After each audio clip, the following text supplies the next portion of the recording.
जळगाव महापालिकेमध्ये महापौरपदी भाजपच्या दीपमाला काळे यांची बिनविरोध निवड झालेली आहे आणि निवडीनंतर त्यांनी या ठिकाणी पदभार देखील घेतलेला आहे। आपल्यासोबत स्वतः दीपमाला काळे जी आहेत, काय सांगणार ताई? महापालिकेच्या या 17 मजली इमारतीमध्ये 17व्या महापौर होण्याचा मान तुम्हाला मिळालेला आहे। जळगाव शहरामध्ये महापौर झाल्यानंतर कोणत्या कामांना आपलं प्राधान्य असणार आहे?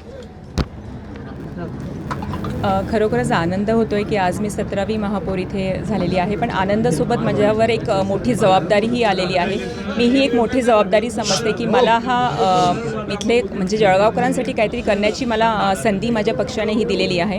आणि खरंच मी माझं इथे म्हणजे माझ्या खुर्चीला कसं न्याय देऊ शकेल याचे माझे पुन्हा प्रयत्न राहतील। यंदा आपल्याला उमेदवारी मिळाल्यानंतर आपली बिनविरोध या ठिकाणी निवड झाली होती, त्यानंतर आता महापौरपद देखील आपल्याला मिळालेलं आहे। कोणत्या शब्दात आनंद व्यक्त करा? म्हणजे जसं सांगतात ना की आपल्या कामाला जी पावती मिळते, जे आपण कष्ट करतो त्याला कधी ना कधी फळ हे मिळत असतं। देवावर विश्वास असला की नेहमी काय मिळतं असतं।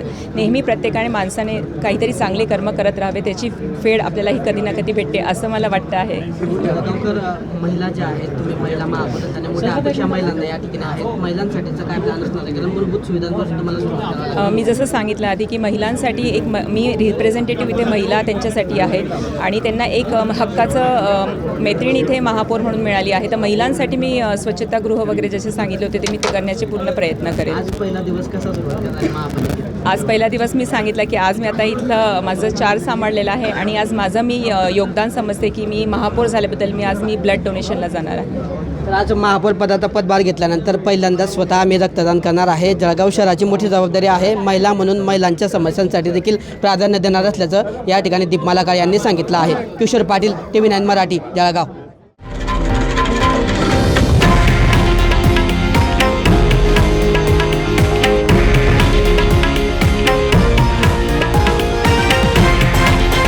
हे आहे देशातील नंबर 1 न्यूज नेटवर्क आणि आपण पाहत आहात TV9 मराठी, एकमेव।